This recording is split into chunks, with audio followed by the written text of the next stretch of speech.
We now know who Bianca Belair is going to face in her first title defense for the SmackDown Women's Championship. And Bobby Lashley, what is it looking like for him with the WWE title on the line at WrestleMania Backlash?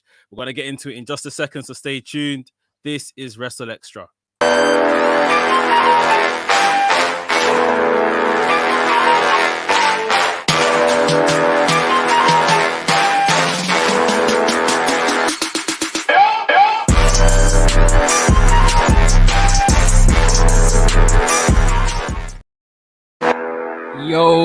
Yo, good people. This is WrstlXtra, and you are with me, A Dazzle, and my boy Mex. Listen, I've rushed here like a nutcase, coming further away than I usually do.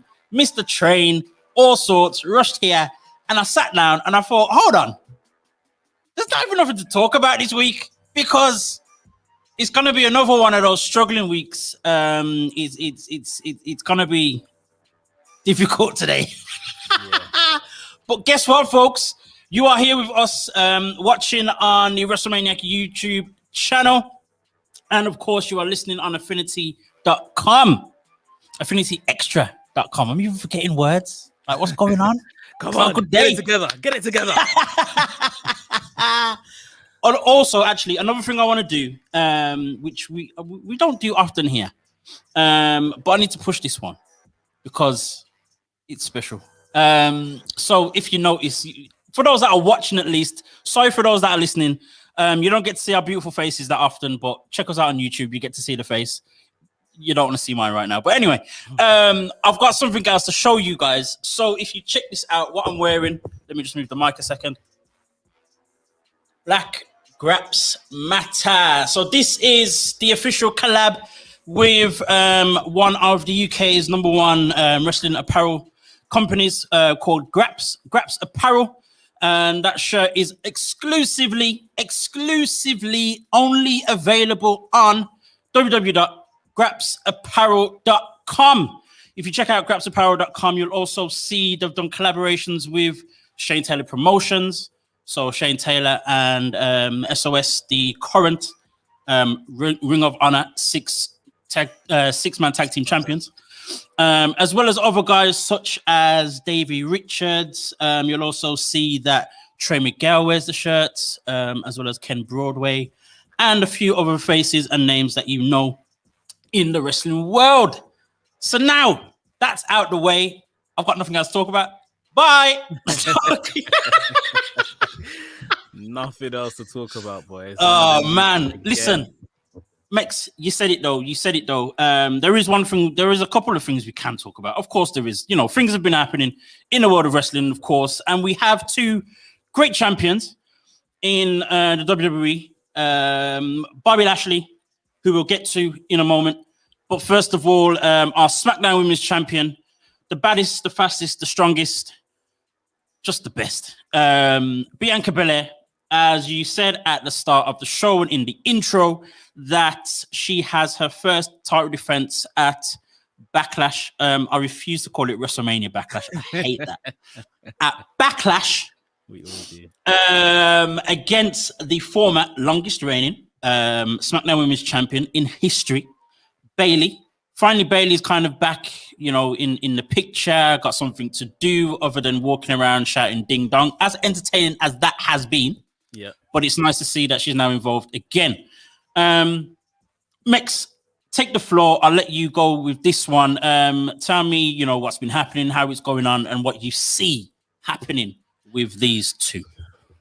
Well, obviously, as just before Bianca Belair won the Royal Rumble back in January, it was Bayley she was tangling with. Right. A lot of kind of back and forth. They had the I don't actually think Bianca Belair beat Bayley on SmackDown those weeks when they were having a match. I remember Bayley getting a win over Bianca Belair. I remember Bianca Belair winning like the obstacle course thing. Yep. But I'm not actually sure Bianca Belair. I don't remember Bianca Belair beating her in a match.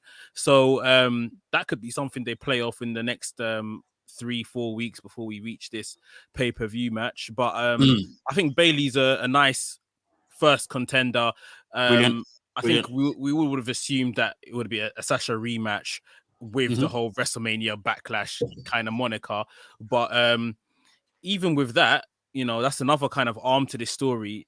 Where is Sasha Banks just kind of disappeared to in this story? We saw, you know, the week after WrestleMania or so, she kind of ran out of an interview, quite annoyed at the adulation that Bianca Belair was getting. And since then, haven't seen her in a week or so. Bayley's come to the forefront. Bayley's laid out the gauntlet that she wants her SmackDown Women's Championship back. Good, like we say, good, credible first person to challenge Bianca, and hopefully for Bianca to overcome. But the cynic in me can't help but think, could this be a nice little Bayley Sasha reunion, and maybe something could possibly be there? I mean, I might be giving WWE too much credit there, but don't give them ideas, mate. Don't give them ideas. Something like that could be I haven't cool. thought about it already. Yeah, something like that could be cool to see them kind of gang up against the rookie, as they're calling her. Yeah. True. So, yeah, I think that's where we stand, and maybe Friday on SmackDown we'll see some more things happening in regards to this particular feud. For myself, in terms of the reunion side of things, I don't necessarily see that happening, and definitely not in the same way that they were together, you know, last year, and kind of in each other's pockets and best friends and all that, you know, all that jazz. But at the same time, with them both now kind of being on the heel side of the spectrum, I can definitely see some kind of, you know, impromptu tag team match with Bayley and Sasha versus Bianca Belair and someone else. Hopefully, you know, it'd be nice. I don't see it happening. Again, this is me giving WWE ideas because we know they watch the show. Hopefully, that could possibly be Mia Yim. Yeah, I was gonna say that would be nice. That would be nice. A nice, I guess, if it were as well, a nice introduction for her as well on SmackDown, which would be great.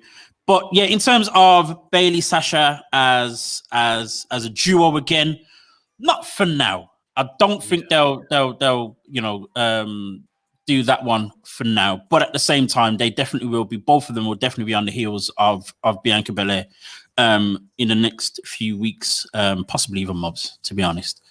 But remind me, when is Backlash again? 16th of May. That's a while away. Gosh. Yeah. I thought it was like on Sunday. Still about 3 weeks away. Wow. Yeah. So this is the only SmackDown match officially on the card. Yep. And the Raw match officially on the card is obviously the WWE title match that we'll speak about shortly. Yes. But those are the only two matches announced so far. Great points that you made in terms of Sasha and Bayley not being together, but I can't put it past WWE to just act like they forgot the whole Sasha Bayley feud last year and they just put them together. You know, that is something WWE love doing. Like, it's happened as if they're not, you know, at loggerheads right now. So, you know, to be honest, they're heels. They can come together for mutually beneficial kind of agreement. They don't have to be friends. Yeah, exactly. You know, do a job here against Bianca Belair. Give her a bit of a mountain to overcome. But yeah, we've got some weeks. I think we really need to tone down, you know, the whole I'm champion now from Bianca Belair and happy to be here and I've got the gold. Yes. We need the character to come out and we need something fierce. She needs to be pushed to her limits. So that's what we want to see. Yeah, that's true. Going back again to the Sasha and Bayley thing, I can see it being, you know, the age-old enemy of my enemy, you know what I mean? That type of thing. He's my friend and all that kind of thing. But then at the same time, it would actually be nice and a good thing for WWE to acknowledge that, as well as the two of them still not trusting each other.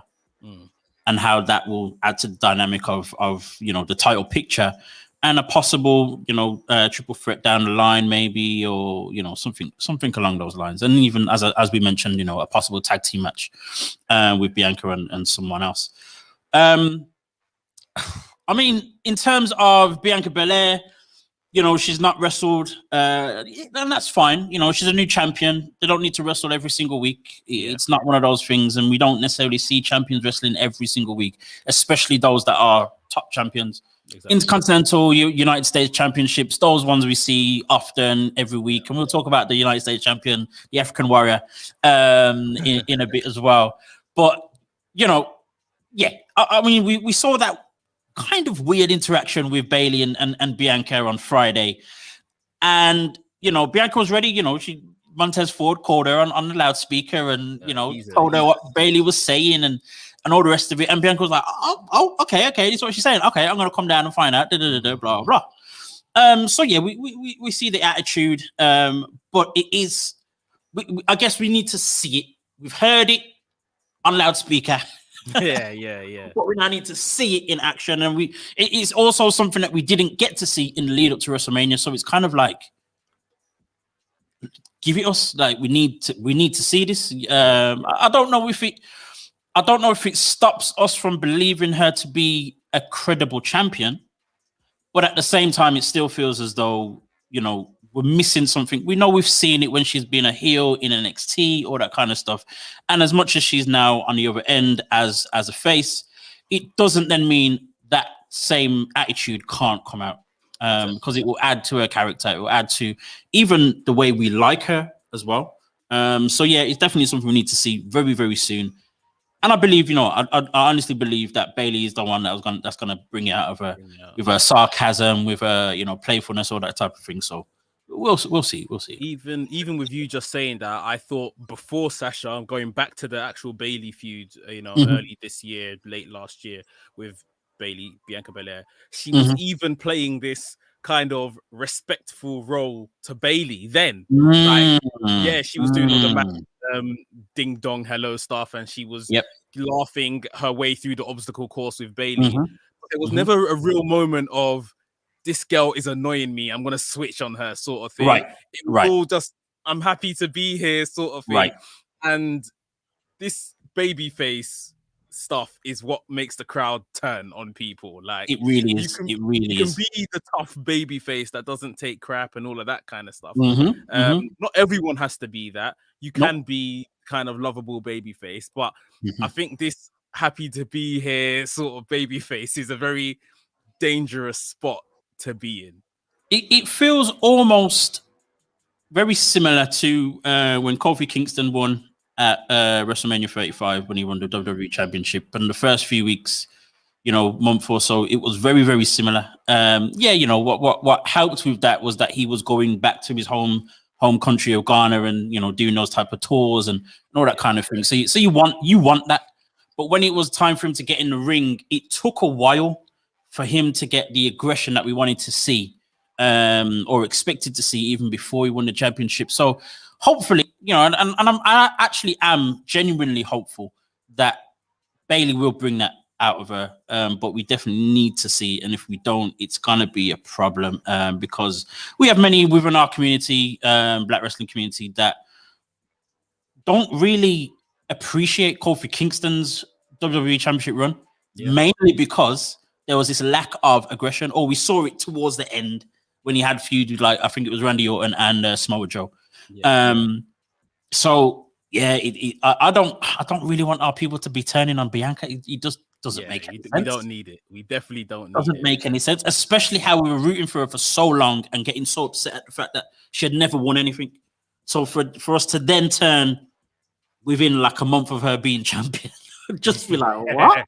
But that is wrestling fans for you, and it, at the same as weird as it is, at the same time, it would still make sense, because is it us being upset with Bianca Belair, or is it us being upset with the way WWE are pushing her and booking her?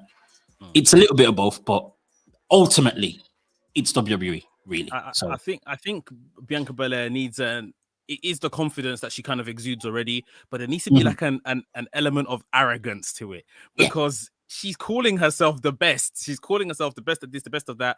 I think they've done this once upon a time with her, and I think they should bring it back somewhat. Those Mr. Perfect style vignettes of her just doing different tasks and just excelling, and maybe even excelling and then poo-pooing on the people that lose, like, you'll never be as good as me, don't worry, and stuff like that.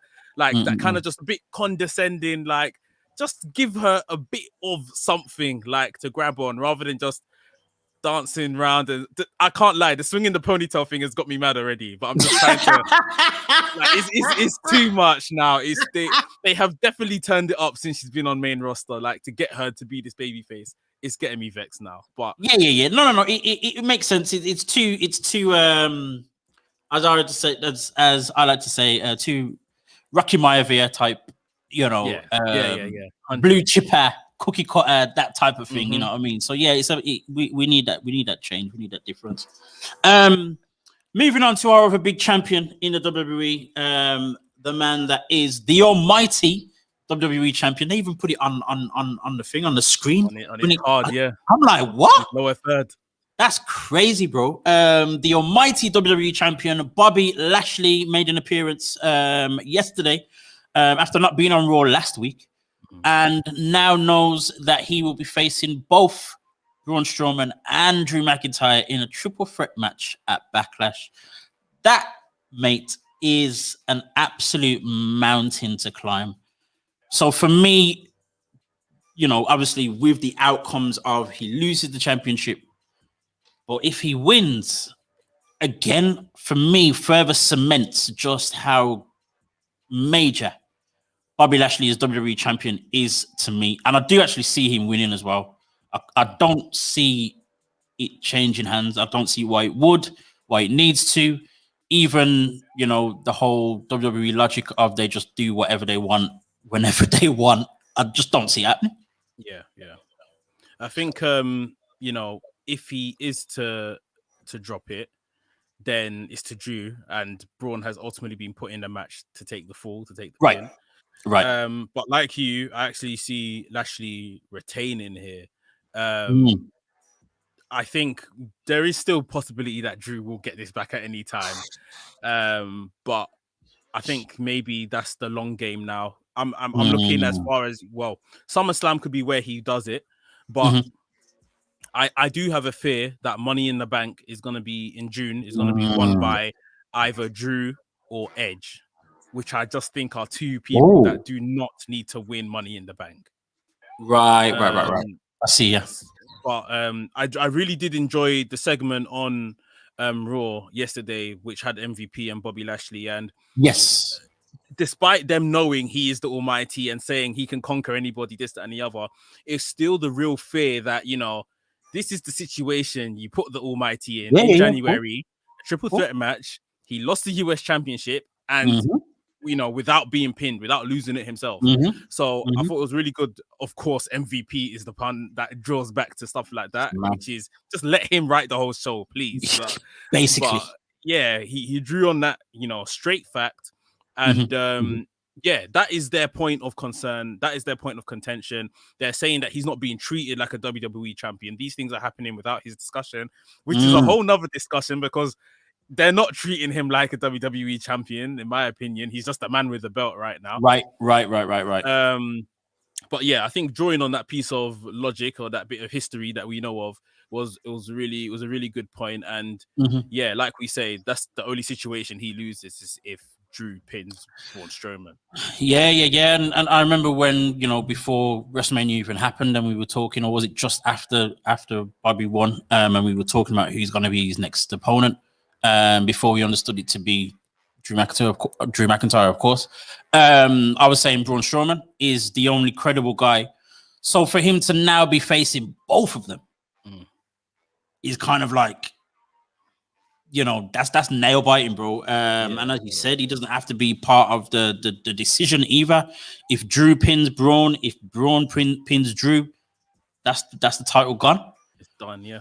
So it's a tough one. Again, it's up in the air, even down to, predicting how they're going to work it out, what the story is going to be going forward, all the rest of it. It's a very difficult one to predict.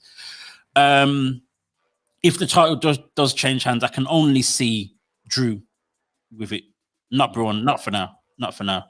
As credible as he would be, I just don't see them making that happen.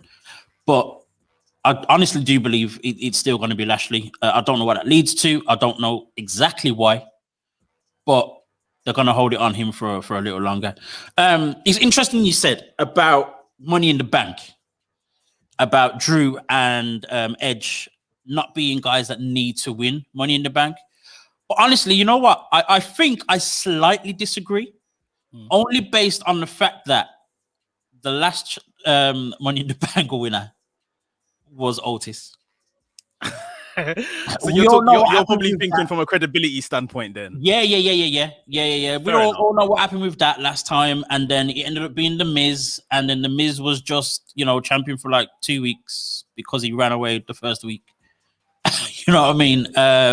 So I think it does need to be so. I mean, I don't know as far as Edge and Drew, probably not as far as that, but it would still need to be. So if Braun Strowman won it, for example, like, that would kind of make a bit more sense to me, because it then means, or it gives us a little bit more hope that Money in the Bank now means something again.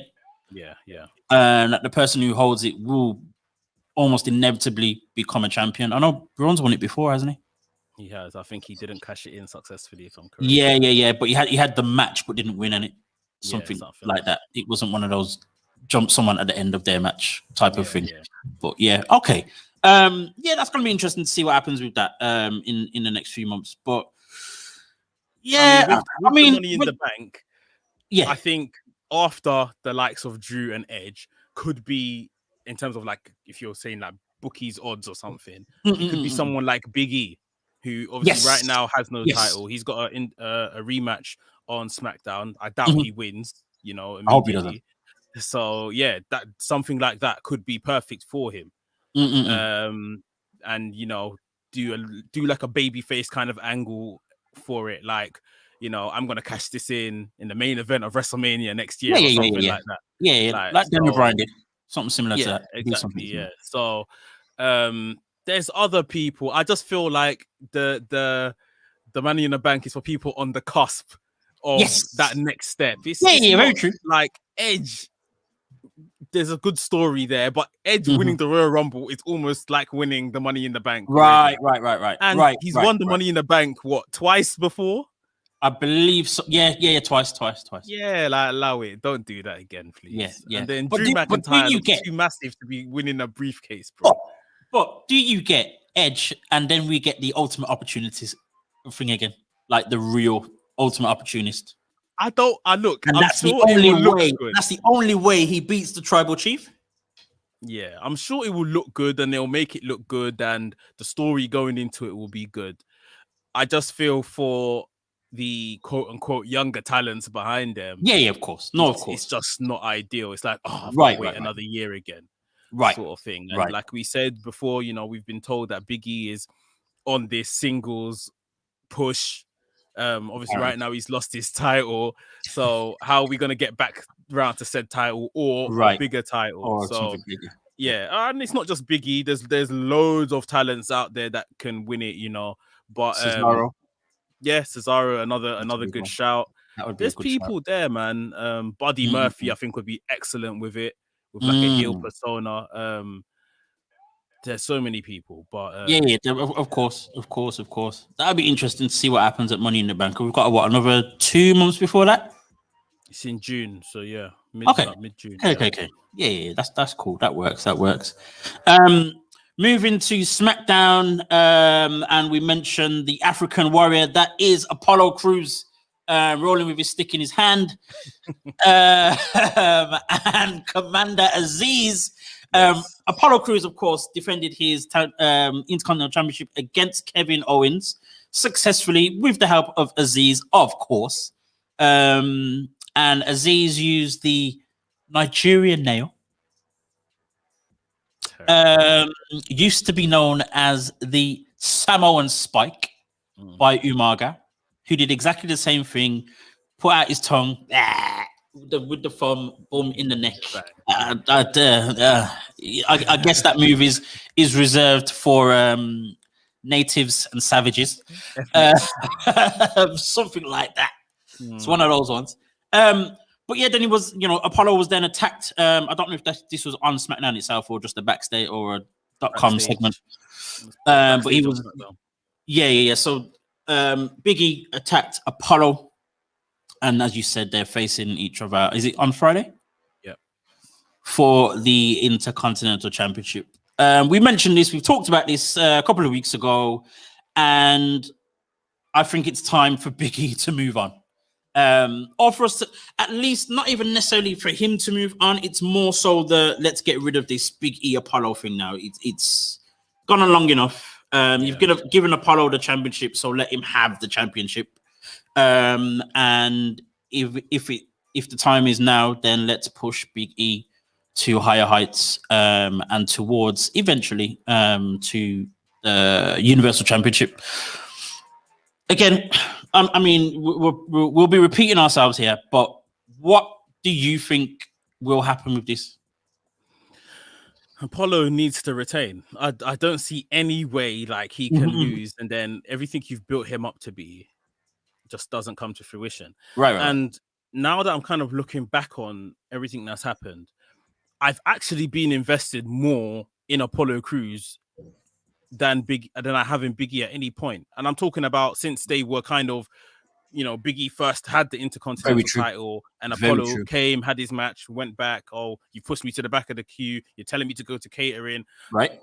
Apollo has been the standout here, and not Big E. Very true. And yeah, maybe like you're saying, just separate them after this match. Let Apollo have his single run, his singles push, and I think he could really position himself nicely after a good run here, especially with a whole heater in Commander Aziz. He's not going to have to do much. Commander Aziz is probably going to play a part in Friday's match as well.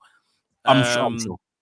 And then, Big E needs to start at least flirting and hanging around the scene of those as possible contenders for the Universal title.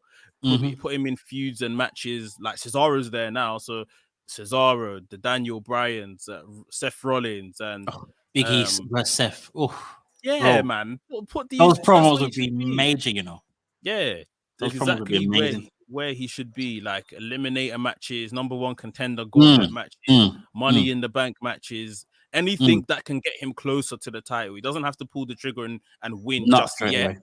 But yeah, that's the kind of scene he should probably be in right now. Do you still think that there's this level of something missing with Big E? Because I can't shake the feeling of this whole he's missing the aggression, and as much as he justified it and explained it a few months ago, just before winning the Intercontinental Championship, so that was end of last year. I'm still kind of like, and because you've just said as well about how Apollo has been the standout, and that's mainly because Apollo has shown more aggression. So as much as Big E's done the beatdowns every now and again, and won the matches that they've had, Apollo, as you said, just stands out. And I think Big E's just still lacking that he should, that convincing he should be the next champion. And I don't know whether that needs to be something that needs to happen right now, or as you mentioned again, him flirting with the top scene with the guys like Seth, Daniel Bryan, Cesaro. I just still feel something's missing, bro. There is something definitely missing, and I can't quite put my finger on it. But there's just an element, like he's good. It's Big E, but there's just an element of something missing, believability at that top level right now. I'm sure as well, knowing WWE, they probably don't want to just make him a token heel. Obviously, what's his face? Bobby Lashley is the top kind of black heel on Raw, big guy as well. So it'd probably be a bit too similar if they'd done something like that with Big E. Of course. But I don't even know what it is. If you were to ask me, how can we change this? How could we fix this? I wouldn't even know what to tell you. But there is something there that's not 100%. Yeah. I mean, the joke is he's shown the aggression, as I've said. Obviously, even on Friday, he beat down a man backstage. Generally, that's not what the good guys do. Yeah. So that's the aggression that he's showing. But yeah, I don't know what it is. I don't know if it's as simple as the colorful attire still. I don't know if it's just him still being this happy guy, but just turning it off just for the moment of beating someone up. There's just something something's just not working for me. It's almost similar, I guess, to Bianca, where again, you know, we know how good she is. We know she's good. We're not necessarily questioning why she's the champion, but at the same time, we're still like, you just need to give us just something else to keep us believing. You know what I mean? Or keep us wanting you as the champion or as the best or as the top player, you know, in your division. I don't know. I don't know. I don't think it's a heel turn thing. I don't think it needs to be as far as that at all. But yeah, I don't know. He's just smiling too much. I'm just like, bro, just. I think for me with Bianca, it's like despite her character right now not connecting with me personally, I know she is a fantastic heel. Of course, I know that's in the bag if ever needed. And then right now, what's selling me on her is her sheer in-ring ability, her strengths, her athleticism. So there's enough for me there to still be interested, even if I am getting bored with the twirling of the ponytail and stuff like that. Right. But with Big E, I just don't know what it is. I think, is there maybe an element of we have seen this guy as the Joker for too long, right? And now it's like a permanent damage in our heads that we don't see him as anything higher than that. Like, right? It could be just you know what. You mentioned that. The same guy for so long and all the rest of it. And I think it's definitely an element of that, massive element of that. And that also reminds me then of Naomi. Yeah. I was wanting to see a difference because we've seen the same thing over and over again. Unfortunately for her, it's not necessarily worked out the way that we would want it to in terms of, you know, championships and credibility and the matches that she's had and the pushes and or the lack thereof. And to be very specific with her, I think it needs to be a complete heel turn. Yeah. But it is definitely this whole, we've seen it. We've seen it now for so long. And yes, we loved it at the time. But now we're like, okay, we're now bored of it. You know what I mean? I can have the same food and I love it. But after a while, I will get bored of it. Let's switch it up now and give me something different. So I think it is a lot to do with that, actually. With Big E, it doesn't have to be anything drastic or major, as we used to say before. But yeah, there's still just something just doesn't work. And I'm just like, come on, what is it? You know what it could be? He might need the New Day behind him. Nah. Don't give me that. No. He may no. The complete opposite, bro. I think he needs to get rid of any association really with the New Day, because it's like every time they've had a pay-per-view, they always have them together in backstage or at some segment, and you think that hurts him for their match. You know, as they got to the top of the ramp for their match at WrestleMania. It's like, let's just let it go. I know you are still friends, and that's cool. That's fine. But once you're on the show, let it go. I think it's partly that for me. If I'm honest. In an ideal world, yes, you're correct. Yeah. But I'm just thinking within him. Do you think maybe there's a lack of confidence without the other guys, or like I think there is something incredibly special with Xavier Woods and him being there next to these guys, Kofi Kingston when Kofi Kingston won, giving him that confidence. And maybe Big E is missing something similar. Like this whole thing was Xavier Woods' brainchild. I honestly think Xavier Woods is a big key in everything that these guys do. And I'm just thinking, could Kofi have been so believable and got to the point of champion without New Day as well? It begs the question. I mean, the plan was never for Kofi to reach that height anyway. Of course. It wasn't expected. It wasn't expected at all. The crowd carried it. Even New Day had matches on his behalf to qualify him for stuff, you know. I don't know. I don't know what it is, but I think Xavier Woods, honestly, I could give him the credit to think. You know what? Actually, that's super interesting. You know, and I'm with you on that 100%. And I wouldn't even have thought that until you said it, if I'm honest, because during the height of New Day's popularity and all the rest of it, I honestly saw Big E as the star. So as much as I knew it was, Xavier Woods' his baby kind of thing, and it was his idea from the start, and him saying if it doesn't work, then Vince, you can fire all three of us, blah blah blah. But when they got to their real height of popularity, I did always see Big E as the star, and this is why I was always pushing for Big E to be the champion, and wasn't expecting it to be Kofi Kingston at all. Not in the slightest. I wasn't even on that until like about a week or 2 weeks before Mania itself. I'll be very honest, bro. I wasn't even on it at all. But now that you say that, with Big E being on his own, and even when Kofi was on his own as well, when the two of them were injured and Kofi was doing his own thing for a little while, for a few weeks, and there was no Xavier Woods, even Kofi's lost his step. And even now, when they're doing their thing on Raw, Kofi still is good and can move, and all the rest of it is great. But Woods carries everything. I think Woods carries everything. Woods carries everything, bro. So now that Big E's literally on his own,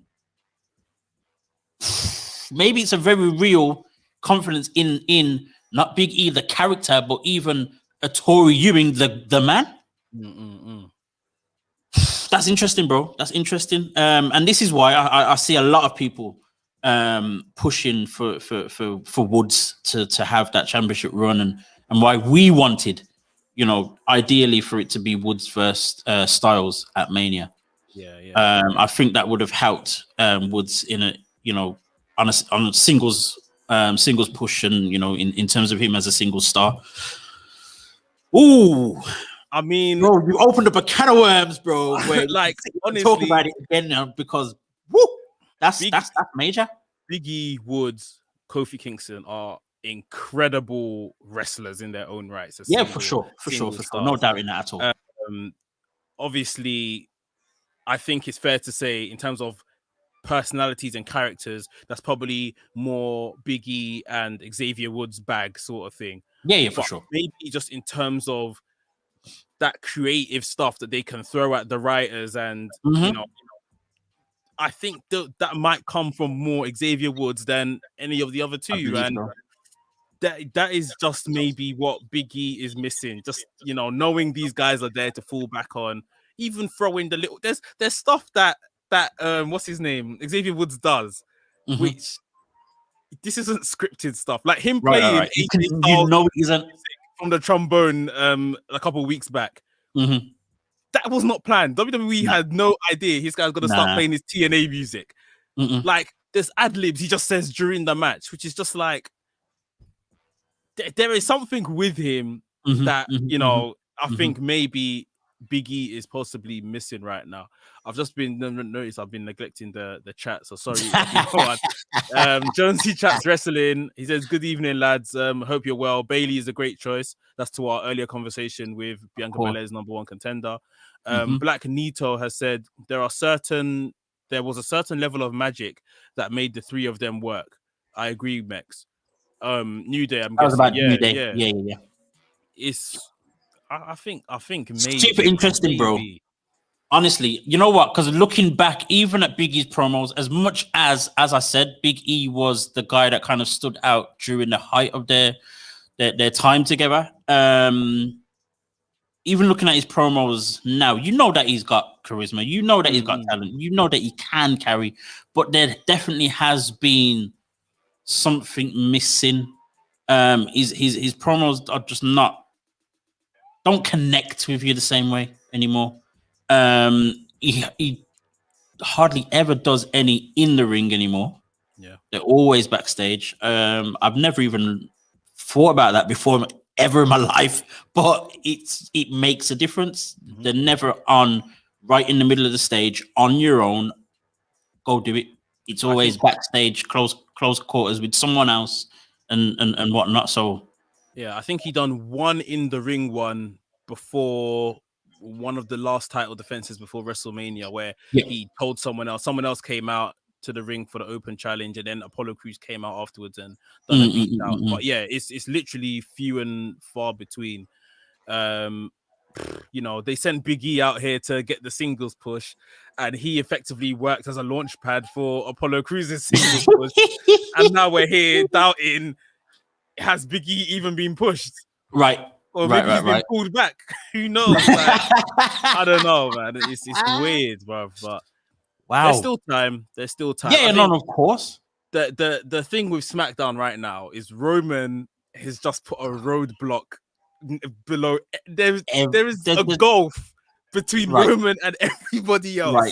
Right. So, you know, maybe his best bet is not abandon, but come a draft, they move him to Raw, where there's probably a bit more freedom with movement of the title and stuff like that. Possibly. The New Day are there, and they work on a way to put them maybe together, maybe not so, but yeah, definitely maybe push him through the ranks there. Maybe a bit easier.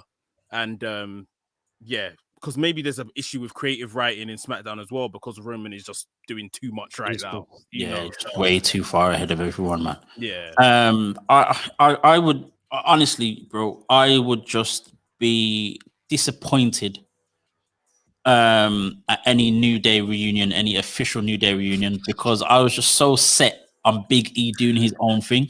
And that's not to rubbish on the New Day at all. It's not even that. It's just to see Big E do his own thing. And hoping he became the star on his own, or at least being able to see that. Not because he has to be, or not because, you know, he doesn't need the New Day or whatever else. I just wanted to see that for him. But yeah, you need something. You need something, bro. Oh, it's crazy. Before we use the rest of the hour to talk about Big E and his lack of confidence, let's move ourselves to a subject I don't really want to talk about, bro, but it was a big thing over the weekend. It would be remiss for us not to mention it.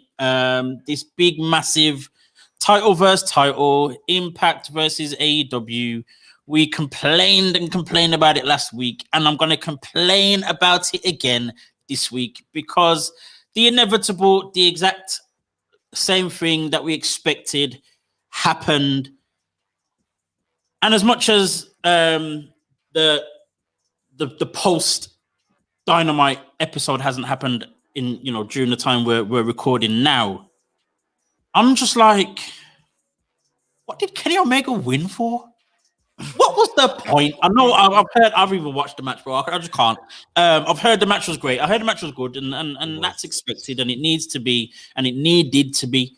But at the same time, it just felt pointless to me, bro. Completely pointless. I'm just seeing pictures of Kenny Omega with 4 belts, and well, only 3 on that night, because he didn't even have the Mexican title. I guess because Rey Fenix wasn't there.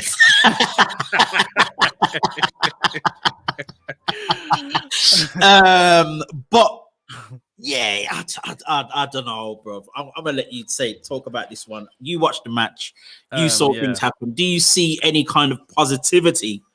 And not just, and let me just say this as well. And it's not just the simple fact that he beat a black man. It's not the whole black white thing today, right now, for this discussion. It's just, what was the point? Yeah. Firstly, shout out Impact. They put on a really good pay-per-view. I was very happy. I haven't watched many of her matches since she moved over, but I was a fan of WWE bringing in Deonna Purrazzo when they did bring her in, when they brought in Chelsea Green all those years ago. Now, obviously, they both left the company. And Deonna Purrazzo has been on fire since she's reached Impact. Major fire, bro. Major fire. A proper good match on the weekend against Tenille Dashwood, formerly known as Emma. So then we had the main event. This match was very, very good. It got to a point where I think maybe about 15 minutes into like roughly 20-minute match, where I think you could see Swan had given everything, and then you kind of just saw, maybe that's how they framed it, I don't know. And then Omega just kind of stood up, took charge of the match, kind of gave him another 5 to 10 minutes in that match before he beat him. Now, that is Impact handing over their biggest title, their top title, their world title, as people are now calling it, to AEW, who have never promoted it on their channel and stuff. And we spoke about this last week, and I really posed the question all over my social media. Why are AEW not talking about this match? And I think I've kind of come to the conclusion that it could be a TNT thing. Now, TNT have have in the past already started causing AEW trouble with stuff in their programming. Right. I know they gave AEW a mouthful when they just debuted Sting back in November. Yes. Yeah, they without did. They did. kind of saying that someone's going to be on the show. And that's why every debut we've seen since is like, tune in, someone's going to be on the show. There's an announcement or it's just done on social media sort of thing. Right. So this could be something, again, rather to do with the network rather than AEW. Just a possibility. But either way, like we were saying last week, the chances are Omega is going to walk into Dynamite tomorrow night as we're recording this with the Impact World Championship over his shoulder. And it's like, how did he obtain this? And the joke is he'll have two because it's the Impact and the TNA. And the TNA, yeah. And it's like, how did he obtain this? Now, Rich Swann, he has to appear on AEW Dynamite. Bro, it's not going to happen. By force. Like, I don't have much faith that it's going to happen. But surely he has to appear, or the next people in line, number one contenders like Moose, need to appear. This guy lost your title, or this guy lost the title. I'm coming to retrieve it. So Kenny Omega, name your time and your place. I'll have the match with you. Blah, blah, blah. Like, and I'm talking if they even acknowledge the title. Right. I was just about to say the same thing, bro. Yeah, they may not acknowledge it, same way they didn't acknowledge the match even happening. Right. So, terrific match, like we probably all knew we were going to get. But there is still a lot of plot holes in the story. I can only assume that maybe someone from Impact, maybe a Swan, maybe a Moose, takes on Kenny Omega at Double or Nothing, the next pay-per-view. Because again, Hangman Page is the number one ranking guy in AEW. Again. And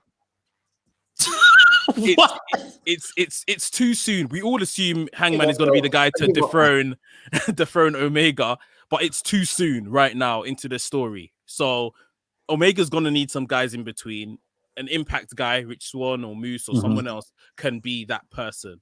But the bigger question is, are they going to even acknowledge that this happened? And that's the thing I'm worried about. That is exactly what I'm worried about. He's going to walk in back on Dynamite. He probably might even show up on Dark tonight or something. You know what I mean? With the title, Don Callis there, and not even holding the TNA Championship. I'm sure, I'm sure there is no way they're not going to mention it at all. There's no way they're not going to mention it at all. Obviously, Don Callis, we know that he's, one of the seniors at Impact, and he'll mention that, and he has mentioned that before. So there's no way there's no way they can't do it at all. Mentioning it's not enough, bro. I wouldn't put it past them. I wouldn't put it past them at all. Mentioning it is not enough at this It's stage. It's not at all. And for me, I need to see Moose. That's the problem. For me. That's a major issue for me. Moose has been catapulted to where he is. The character that he now has, even the work that he's been putting in, the physique now that he has, all of that, and he's not your main guy. It's coming. For Moose to come out now on AEW in some way, whether it be on the screen, whether it be backstage, pre-recorded, whatever it is, to say, right, you've taken my title.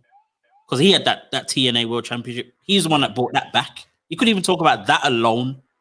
But then, because he is Mr. Impact, the whole thing writes itself, bro. I don't even want to talk anymore. It really does. It's like, come on, what are we doing?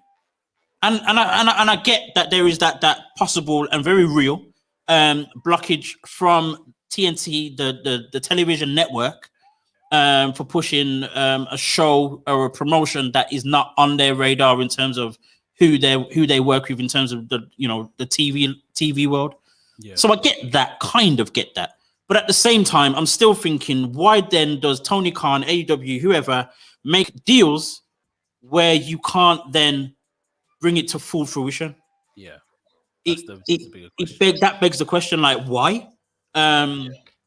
So again, we'll see what happens. It's another wait and see, because this is what pro wrestling is. It's just pure wait and see, bro. Yeah. Black yeah, Nito has just said here in go the for it. chat that he's I've listened to and spoken with some people connected with TNA, and it's a TNT issue 100%. Total development of the story has been done on Impact and will most likely continue on Impact. And this is the thing. Black Niece has also said the deal benefits Impact. I don't think it does in the slightest, like in a very small way. Of course it does. It's a little few more heads to watch the pay-per-view and stuff like that. I mean, even you watched the Impact pay-per-view and I didn't.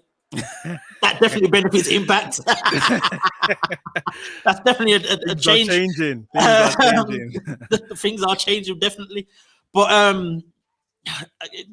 for me, if the promotion isn't then on AEW, it doesn't benefit Impact in the way that it's supposed to, should have, needs to. If Omega only shows up on Impact every other week, once a month, with that championship, and even if someone was pursuing him, I don't see him being there. He's not going to be there every week. He wasn't even there in the lead up to this match. It was Rich Swann having conversations with Don Callis. So, or up until like a week, 2 weeks before, whatever it was. But I'll just give up on this whole Forbidden Door and the crossover and the blah blah blah. It's an Impact thing. Okay, let's just give up, and that's what it is. But I'd still feel like there's very little real benefit that Impact's actually getting from this. I do have one fantasy booking which I've come up with in the last week, which I would love to see. Go on. So the likes of Swan go over there, have their match at your rematch, nothing. Maybe Moose, or you can send over some other kind of, main eventers from Impact to try and get the title back. A lot of people have tried their hand. No one succeeds. Impact rehire Samoa Joe to go and get, like a hired gun, go and get that title back. And Joe is the person that wins it from Omega and brings it back to Impact. Now, I would love to see Moose overcome Omega. I think that could do leaps and bounds for Moose. Yep. But Impact, I'm gonna let you have that one. If it's not gonna be Moose, it has to be Joe. Bring back Joe and get him to bring this title back home.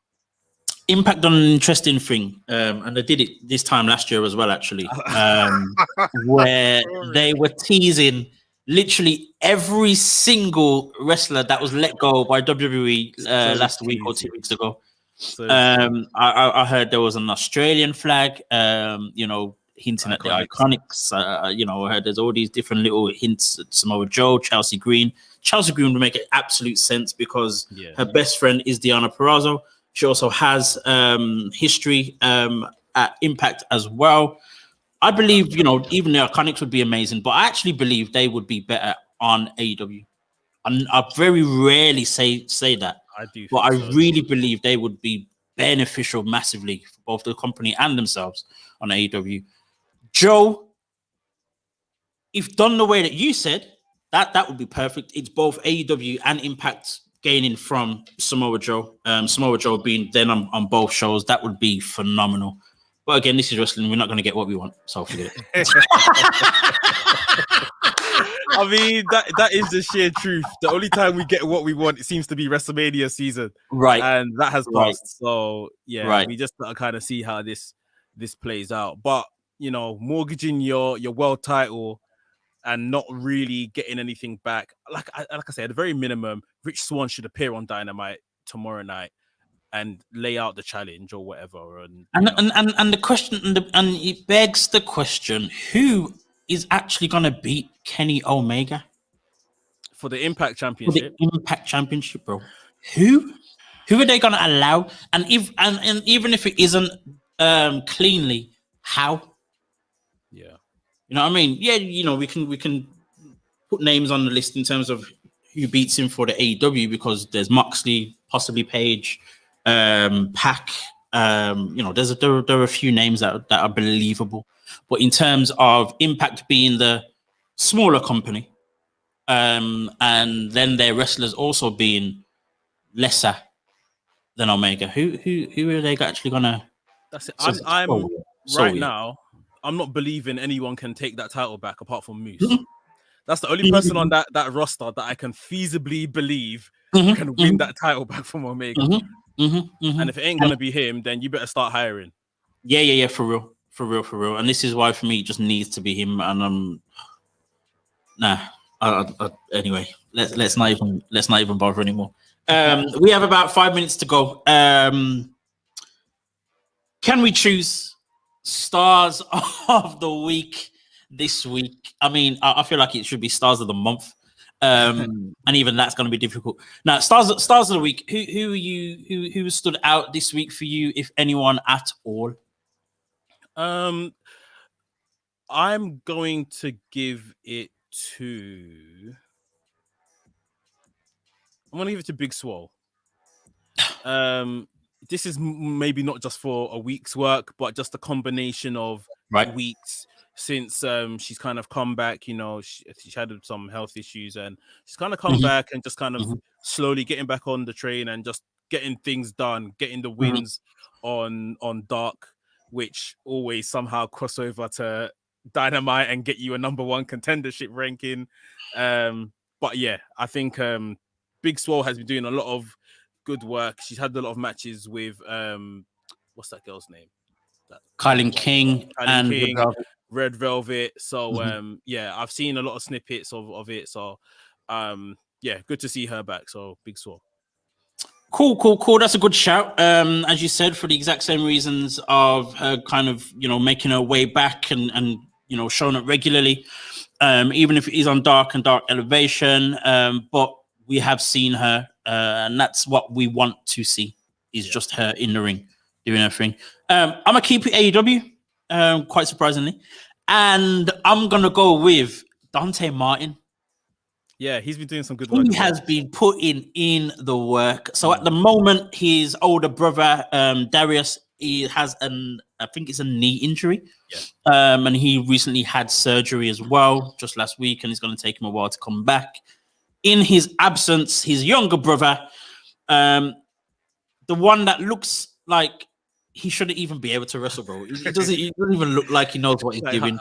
Oh my word. Exactly. It's like, who let you in? Exactly. It should be the tag team should be him and -1. You know what I mean, bro? But when I say his matches, regardless of who it's against, but he had a great match against Fuego del Sol. I believe I'm saying that the right way. Fuego del, yeah. Fire of the Sun. Yeah, that's right. Fuego del Sol last week on Dark. Bro, that match was just crazy. Yeah. That match was crazy. Very similar to when we saw Lee Johnson against, what was the English guy's name again? Ben Carter. Ben Carter, that's the one. It was a very similar type of, all action, non-stop, two guys that are not main eventers, but you can see that they've got a great future ahead of them if booked correct and all the rest of it. Dante Martin is just looking great. And I think commentary mention it all the time on Dark and on Elevation when he's been on there as well. I don't know if it's going to translate to Dynamite anytime soon, but at the same time, I'm just glad that we're getting to see this young black talent doing what he's doing and getting to show the world, I guess, and putting people on notice that he is about. Saying that real quick, actually, about putting people on notice, very quick shout out to Sonny Kiss as well, who had a good match last week against the guy they call the Man Scout. I can't remember his actual name, but the ending to that match was so funny. It was great. He did this almost like a TKO into a stunner, split-legged. So many different ways to describe it. It's craziness, but it was amazing. But I believe Sonny Kiss then cut a promo, kind of putting people on notice, saying that he's here and to give him an opportunity and whatnot. So shout out to them too, Dante Martin and Sonny Kiss. before our time is over, we have a few seconds, less than a minute to go. Folks, thank you for joining us. Those who are watching live, those who will watch later on the WrestleMania UK YouTube channel, those that are listening on affinityextra.com, thank you for being with us. And our time is up. We're actually going to finish on time for a change. Because we've got nothing else to talk about. Folks, it's been amazing. Let us continue to keep following Mex on WrestleMania UK on Twitter, also WrestleMania.uk on Instagram. Also, catch him, the hardest working guy in Black British Wrestling.